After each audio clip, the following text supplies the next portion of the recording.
मित्रों, इस दुनिया में जब भी प्रेम की मिसाइलें दी जाती हैं तो उसमें सबसे पहला नाम भगवान श्री कृष्ण और राधा जी का आता है। संसार को प्रेम और स्नेह का पाठ पढ़ाने वाले श्री कृष्ण का नाम हमेशा राधा के साथ ही लिया जाता है।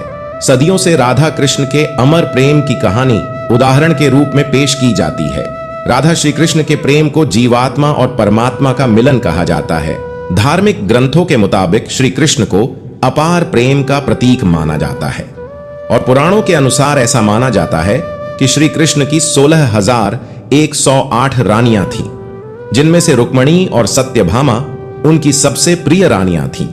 इसके अलावा यह भी बताया जाता है कि श्री कृष्ण अपने बचपन में गोपियों के साथ गोकुल में रास लीलाएं किया करते थे, जिनकी कहानियां आज भी सबसे ज्यादा मशहूर है। लेकिन मित्रों, सभी को प्रेम सिखाने वाले श्री कृष्ण का नाम आज भी केवल और केवल राधा जी के साथ ही लिया जाता है। आपने जब भी कृष्ण भक्तों को देखा होगा तो गौर किया होगा कि वह हमेशा राधे श्याम नाम का ही जाप करते हैं। इस दुनिया में जब भी राधा जी और श्री कृष्ण के प्रेम का जिक्र किया जाता है तो सभी के मन में अक्सर यह सवाल उठता है कि जब श्री कृष्ण और राधा जी के बीच इतना अधिक प्रेम था तो इन दोनों ने आपस में विवाह क्यों नहीं किया। मित्रों, अगर आप भी जानना चाहते हैं कि श्री कृष्ण और राधा जी का विवाह किन कारणों से नहीं हो पाया तो बने रहिए हमारे साथ इस वीडियो के अंत तक। नमस्कार प्रिय मित्रों, स्वागत है आप सभी का हमारे YouTube चैनल धार्मिक शास्त्र में। मित्रों, पद्म पुराण के अनुसार ऐसा बताया जाता है कि राधा जी वृषभानु नाम के ग्वाले की बेटी थी और उनका जन्म यमुना नदी के पास रावल नाम के एक गांव में हुआ था और कुछ समय बाद राधा जी के पिता बरसाना आकर बस गए थे। लेकिन दूसरी तरफ कुछ विद्वानों का ऐसा मानना है कि राधा जी का जन्म बरसाना गांव में ही हुआ था। इसी के साथ ब्रह्म वैवर्त के अनुसार बताया गया है कि राधा जी श्री कृष्ण से उम्र में 11.5 माह बड़ी थी। कृष्ण से पहले ही राधा ने जन्म ले लिया था, लेकिन जब तक भगवान कृष्ण के दर्शन नहीं हुए उन्होंने अपनी आंखें बंद रखीं। प्रिय मित्रों, जब श्री कृष्ण बांसुरी बजाते थे तो उनकी बांसुरी सुनकर राधा जी दीवानी हो जाती थी और बेसुध होकर नाचने लगती थी। मान्यता है कि जब राधा कृष्ण बालपन में मिले थे तभी उन्हें अपने प्रेम का आभास हो गया था। श्री कृष्ण राधा से प्रेम करने लगे। दोनों एक दूसरे से विवाह भी करना चाहते थे। जब यह बात राधा के घर वालों को पता चली तो उन्होंने राधा को घर में कैद कर दिया। वह लोग राधा और कृष्ण के विवाह से इसलिए भी खिलाफ थे क्योंकि राधा का विवाह कहीं और तय हो गया था। लेकिन जब श्री कृष्ण जी को यह बात पता चली कि राधा जी के घर वालों ने उनका घर से निकलना तक बंद कर दिया है तो उन्होंने यह बात यशोदा माता को बताई और वह राधा जी से विवाह करने की जिद करने लगे। लेकिन लाख कोशिश करने के बावजूद भी श्री कृष्ण माता यशोदा को नहीं मना पाए और माता यशोदा ने श्री कृष्ण को यह कहकर टाल दिया कि एक तरफ तो राधा जी उनसे उम्र में बड़ी है और दूसरी तरफ उनका विवाह भी पहले से तय हो चुका है।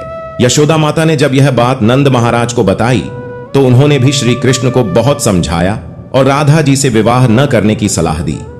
लेकिन इतना समझाने के बावजूद भी जब श्री कृष्ण राधा जी से विवाह करने की जिद नहीं छोड़ रहे थे तब यशोदा माता और नंद महाराज श्री कृष्ण को आर्षि गर्ग के पास ले गए। गर्ग राजर्षि ने कृष्ण को समझाया कि तुम्हारा जन्म किसी खास लक्ष्य के लिए हुआ है। इसकी भविष्यवाणी हो चुकी है कि तुम तारणहार हो। इस संसार में तुम धर्म की स्थापना करोगे। तुम्हें इस ग्वालिन से विवाह नहीं करना चाहिए।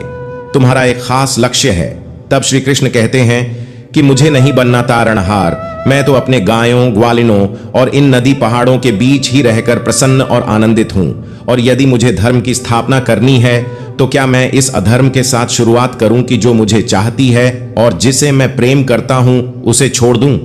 यह तो न्याय नहीं है। गर्ग मुनि हर तरह से समझाते हैं लेकिन श्री कृष्ण नहीं समझते हैं। तब गर्ग मुनि उन्हें एकांत में यह रहस्य बता देते हैं कि तुम यशोदा और नंद के पुत्र नहीं बल्कि देवकी और वसुदेव के पुत्र हो और तुम्हारे माता पिता को कंस ने कारागार में डाल रखा है। यह सुनकर श्री कृष्ण कुछ भी कहने की स्थिति में नहीं रहे और फिर उन्होंने कहा, कृपया मेरे बारे में और कुछ बताइए। तब गर्ग मुनि ने कहा कि नारद ने तुम्हें पहचान लिया है और तुमने अपने सभी गुणों को प्रकट कर दिया है। तुम्हारे लक्षण इस ओर संकेत करते हैं कि तुम ही वह महापुरुष हो जिसके बारे में आर्षि मुनि चर्चा करते हुए आ रहे हैं।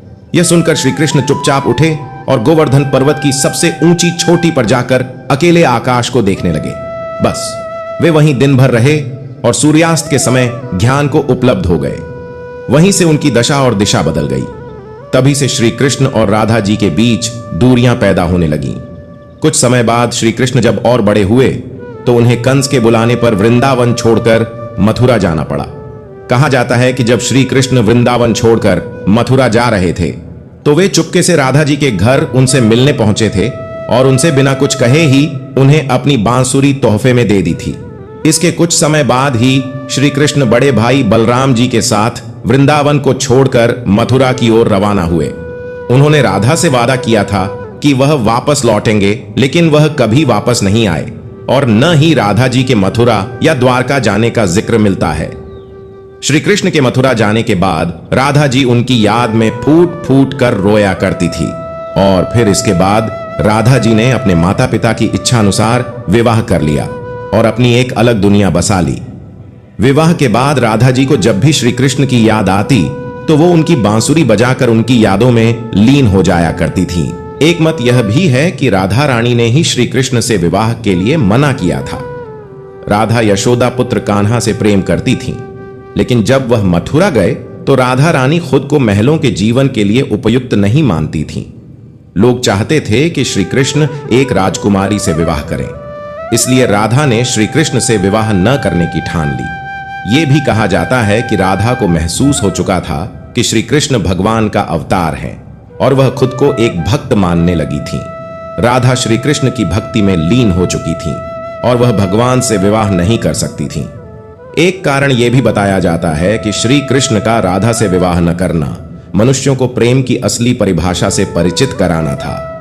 कहा जाता है कि एक बार देवी राधा ने कान्हा से पूछा कि वह उनसे विवाह क्यों नहीं करना चाहते। इस पर श्री कृष्ण ने कहा कि कोई अपनी आत्मा से विवाह करता है क्या? कृष्ण राधा को खुद से अलग नहीं बल्कि अपना ही अस्तित्व मानते थे। वह मनुष्यों को यह सीख देना चाहते थे कि प्रेम भौतिक संबंध नहीं बल्कि आध्यात्मिक प्रकृति है। प्रेम और विवाह एक दूसरे से अलग नहीं है। जैसे राधा कृष्ण बिना विवाह किए भी सदियों से एक ही हैं। जहां कृष्ण का नाम है वहां राधा का स्मरण जरूर होता है। श्री कृष्ण और राधा का विवाह न होने की एक कथा और भी प्रचलित है। ब्रह्मवैवर्त पुराण के अनुसार श्री कृष्ण की प्रिय राधा उनके साथ गोलोक में वास करती थी। एक बार राधा जी श्री कृष्ण का इंतजार कर रही थी। काफी देर इंतजार करने के बाद जब श्री कृष्ण वहां पर नहीं आए तो राधा जी क्रोधित हो गई और वह श्री कृष्ण को खोजने निकल पड़ी। तभी रास्ते में उन्हें श्रीदामा मिले। उन्होंने श्रीदामा से कृष्ण का पता पूछा तो श्रीदामा ने राधा जी को क्रोधित देखकर उनसे झूठ बोल दिया कि श्री कृष्ण तो आपसे ही मिलने गए हुए हैं। लेकिन जब आगे चलकर राधा जी ने देखा कि श्री कृष्ण एक ग्वालिन विरजा के साथ फल खा रहे हैं, अपने प्राणों से भी प्रिय श्री कृष्ण को किसी अन्य स्त्री के साथ फल खाते हुए देखकर राधा रानी से रहा नहीं गया और उन्होंने विरजा को श्राप दे दिया कि वह इस गोलोक में और समस्त भूलोक पर नदी का प्रवाह बनकर बहती रहेगी। राधा के श्राप के कारण विरजा नदी का रूप लेकर वहां से अंतर्ध्यान हो गई और श्रीदामा के झूठ बोलने पर राधा और भी ज्यादा क्रोधित हो गई और उन्होंने श्रीदामा को यह श्राप दिया कि वे अगले जन्म में राक्षस कुल में जन्म लेंगे। तब इसके जवाब में श्रीदामा ने राधा को पृथ्वी लोक पर मानव रूप में जन्म लेने का श्राप दिया। साथ ही श्रीदामा ने राधा को यह श्राप भी दिया कि मानव रूप में वह सदा अपने प्राण प्रिय श्री कृष्ण को पाने के लिए तरसेंगी। अगले जन्म में इसी श्राप के कारण श्रीदामा शंखचूड़ नामक असुर बना। वहीं श्राप के कारण राधा रानी को वृषभानु और कीर्ति की पुत्री के रूप में जन्म लेना पड़ा। पृथ्वी लोक पर जन्म लेने के कुछ समय बाद राधा रानी के जीवन पर पूर्व जन्म में मिले श्राप का असर पड़ना शुरू हो गया। रासलीलाएं समाप्त कर श्री कृष्ण को कंस से युद्ध के लिए वृंदावन जाना पड़ा और यहीं से राधा और श्री कृष्ण के वियोग की शुरुआत हुई। श्री कृष्ण के जाने के बाद राधा का विवाह एक वैश्य रायाण से हो गया और वे सदा के लिए श्री कृष्ण के प्रेम से दूर हो गईं। राधा के बारे में कहा जाता है कि वे अपने पति वायाण के पास अपनी छाया स्थापित कर वापस वैकुंठ लौट गई थीं।